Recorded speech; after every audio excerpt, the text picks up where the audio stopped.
Uh-huh. All right, so r of x equals x squared over x minus 2. We factor that. It's already done, right? Factoring has already been completed. We want to find vertical asymptotes. Okay, so vertical asymptote of that thing is going to be where the denominator is equal to 0, right? So x minus 2 equals 0 would give me x equaling 2. Okay? We'll kind of skip the step, but initially we want to see if there's any common factors, right? There's an x on top and an x on the bottom, or an x minus 2 up top and an x minus 2 on the bottom. We would see if there's a hole, okay? Here there are no holes, okay? Don't have any common factors. And that's something to think about, okay? Even though you might have a slant asymptote here, that does not alter or change how we view holes, okay? They can still exist.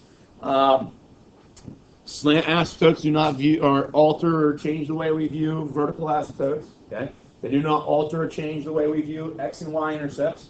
So let's go find those things. Let's find an x-intercept here, okay? X-intercept is where what is equal to 0? Say again. Y is equal to 0. So if y is 0, so I put a 0 over here, right? And now you would multiply both sides by the common denominator, correct? And that's just going to give you 0 is equal to x squared eventually, right? So the shortcut is that finding x-intercepts is just to set the numerator equal to 0, right? So x-intercept numerator equals 0. Numerator is x squared equal to 0. So solving that, I get x to be what? 0. Okay? Now, here's something to think about. It's something that we don't recognize right off the bat. If I were to give you something like this, instead of just saying x squared, let's say we had up top, maybe it was like x plus 3 squared. If I had something like that, and you set that equal to 0, you would say x is equal to negative 3, right? But you would say what else? Say again? Multiplicity, good. Okay. You would say that x is equal to negative 3, but it's also equal to negative 3 again. You have a multiplicity of 2 there. You would have a double root there, right? You would have tangency, graphical, or in the graphical aspect, at that point on the xy plane, correct? So, why is it anything different when I have this? If I had something written like that, x minus 0 squared, nobody in their right mind is going to write it that way. But would that not give you 2 zeros at 0? Or 2 roots at 0? Does that make sense?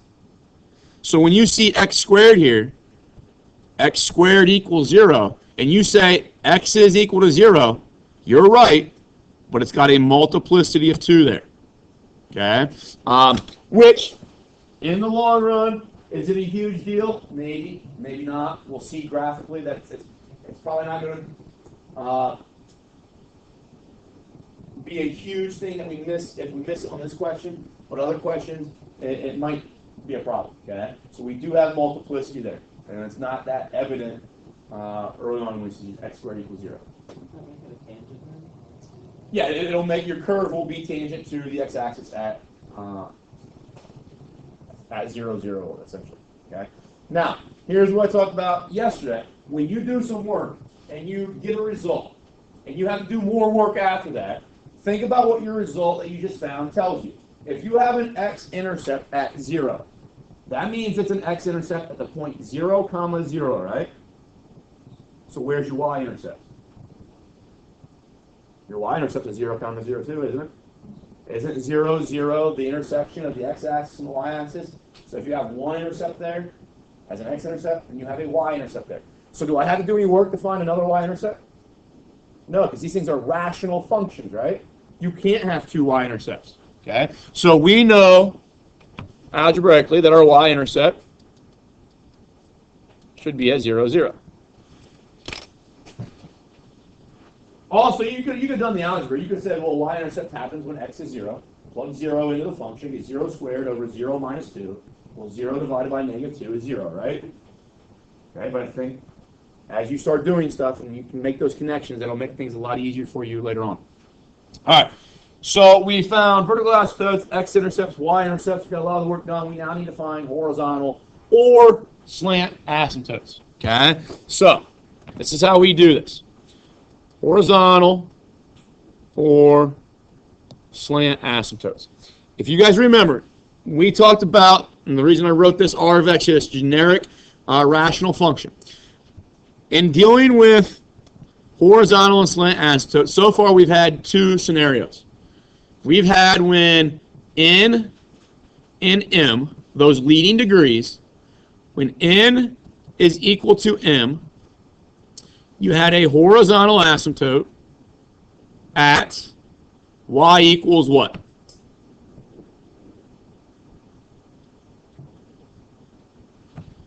You divided their coefficients, right? That's when the exponents were the same. So if I had like 2x squared over 3x squared, I have a horizontal asymptote at 2/3. Okay? So that's when they were the same.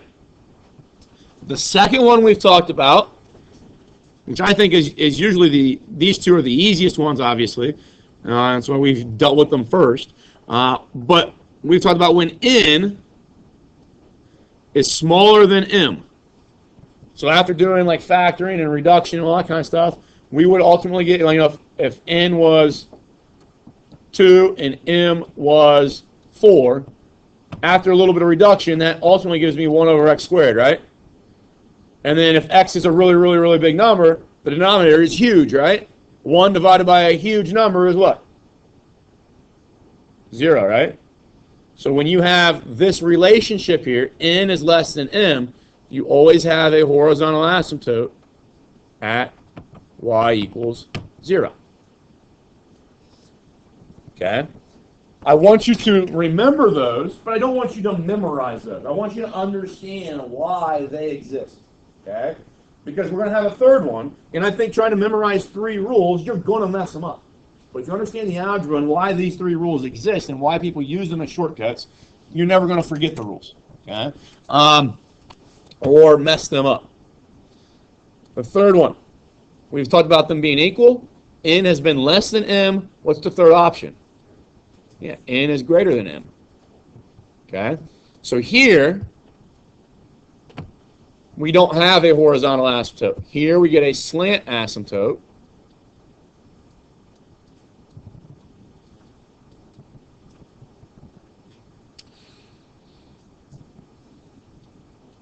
And it's found by completing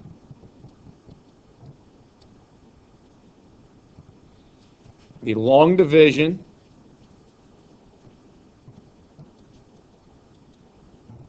of R of x equals P of x over Q of x. Okay? And then your slant asymptote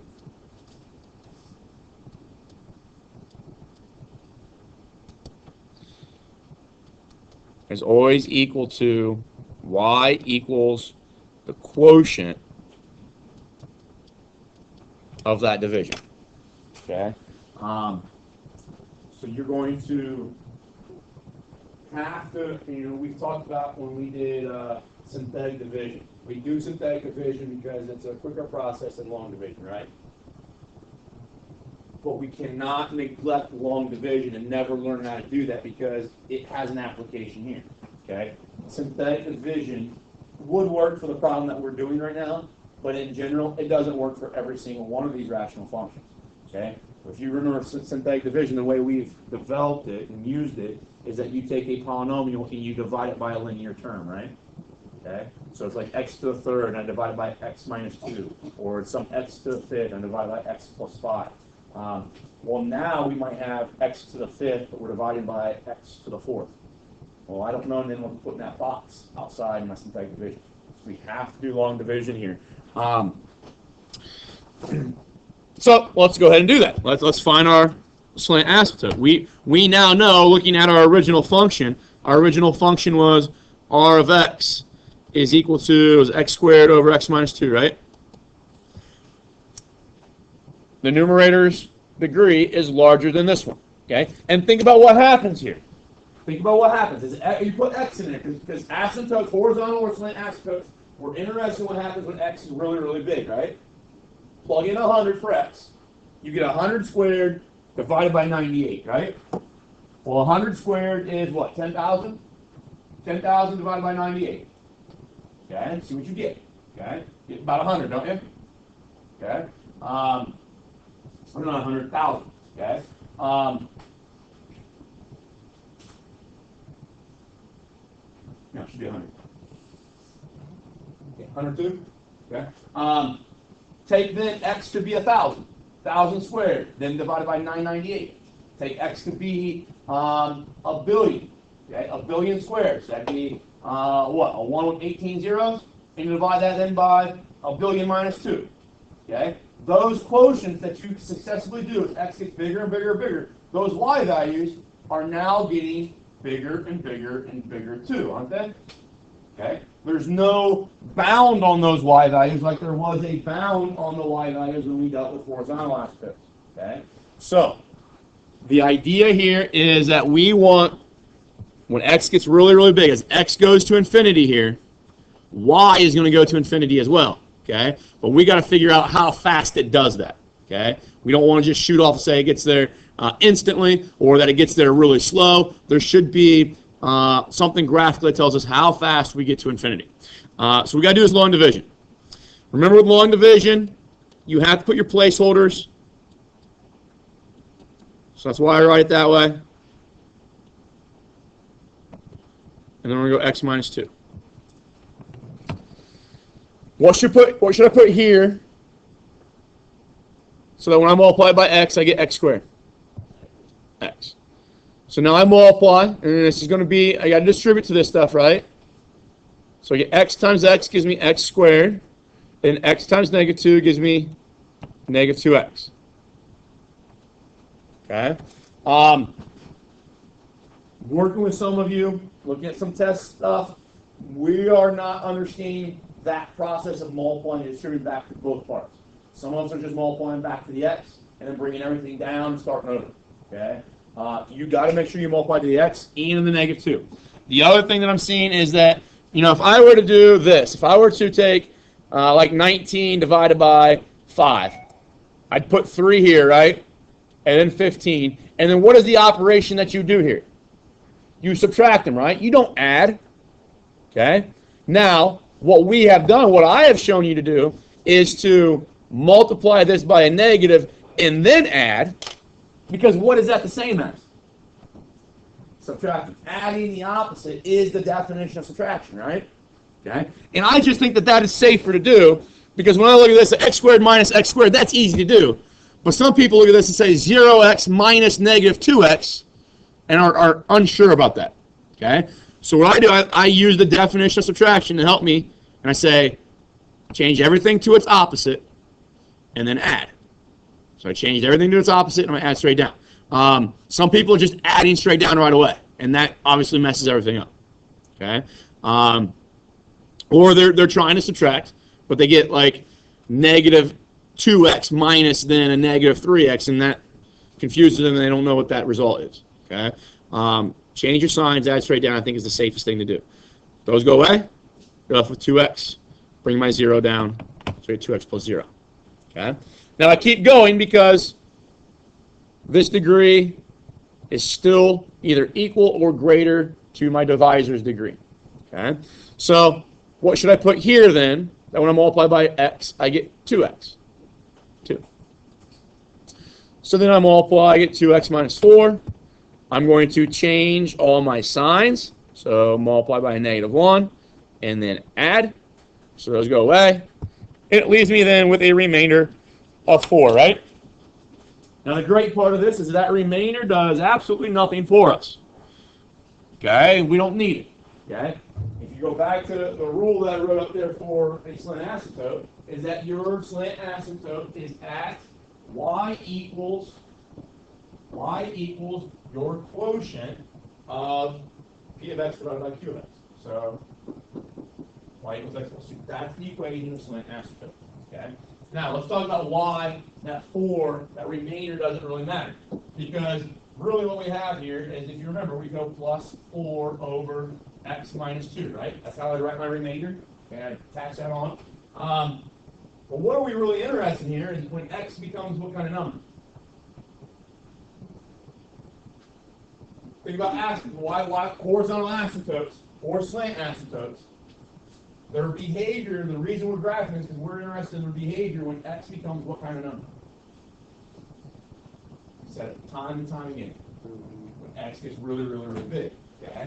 If x gets really, really, really big, think about x being a billion. This would be a billion plus 2, right? This number here would be 4 divided by 9999998 or something like that, right? Okay? It's going to be 4 divided by essentially a billion. Okay? Is that pretty small? Yeah. So add that then to a billion plus 2, and I basically get a billion plus 2, right? So that thing, when x is huge, it's 0. It doesn't matter. So that's why they say don't worry about your remainder. All right? We're only going to graph the x plus 2. So, just like anything else, though, we could cross a horizontal asymptote. Okay? So I want to take my function, x squared over x minus 2, and see if that ever equals my horizontal asymptote. Okay? Now we get a rational equation, right? And you can think back to Algebra 2, or even some of the equations that we did earlier in the year. This is the reason why we need to learn how to solve it. Okay? Multiply both sides by common denominator. So I get x squared is equal to x plus 2, x minus 2. Well, that gives me x squared then is equal to x squared minus 4, right? Is that going to give me 0 equals negative 4? Then what's that tell me? That's a false statement. I don't cross my slant asymptote. Okay? So now we've got all the parts that we need to graph this thing. We had a vertical asymptote at 2, right? We have a slant asymptote at x plus 2. So plus 2 is your y-intercept. Slope of up 1 over 1. So there's your slant asymptote. It's frustrating. You guys haven't obviously didn't have a chance to demonstrate this yet, but in the past, I don't know, 8 years that I've taught this, when we get to slant asymptotes, everybody's forgotten how to graph lines. Something that should not ever leave you, but it happens. We have some other information, right? We had x-intercepts and y-intercepts, and they happened at 0, 0, right? Okay, now think about this. This vertical asymptote is still dividing my plane into 4 regions. This region here, okay, that region there, and this region below. If my graph exists down here at the bottom, it can't exist up here at the top. Just like it did when this thing was horizontal, right? And then we've got this region over here, and this region over here, and the same thing happens. If my graph occurs down here at the bottom, it can't occur up here at the top. Okay? So, we know right now, because we had that 0, 0 as an ordered pair, that's an x-intercept and a y-intercept. As I move this way to the left there, okay, as I move that direction, can I go up? No, if I go up, I'm going to have to either cross this slant asymptote, which we said we can't do, or I'm going to go up and come back down. If I have to come back down, then I should have another x-intercept, right? And we know how to break, so we don't have another one. So this thing is going to go down like that, and it gets sucked towards that slant asymptote. Okay? Now, as I move to the right, the same logic. I can't go up because I either cross the slant asymptote, or I have to eventually turn back down and have another x-intercept, right? So as I go this direction, it gets sucked over to that vertical asymptote. Here's the thing. Remember what we said when we did the x-intercept. We said x squared was equal to 0, right? And we had a multiplicity of 2. Does that look like it should have been a multiplicity of 2? So there's some verification that we know we're doing stuff correctly because of what the algebra has told us. Now over in these 2 regions, we don't know what's going on. We have no points from our algebra that have been developed over there. So what do I choose? Choose test point, right? Okay. Choose x to be 3. You'll find out that you get 9 back, and you plug that back in. So 3, 9 will show up there. So my graph is going to eventually look something like that. Okay. Hopefully it gives you a start on those questions on the assignment. We'll talk about those tomorrow. Like I said, I'll extend that beyond tomorrow. Don't worry about Today during Wildcat Time, we have engineers from Procter & Gamble here to present about the various career options available to you in the world of engineering. We would love for all students, freshmen through seniors to attend and encourage the teachers who have a classroom that they'd like to grade.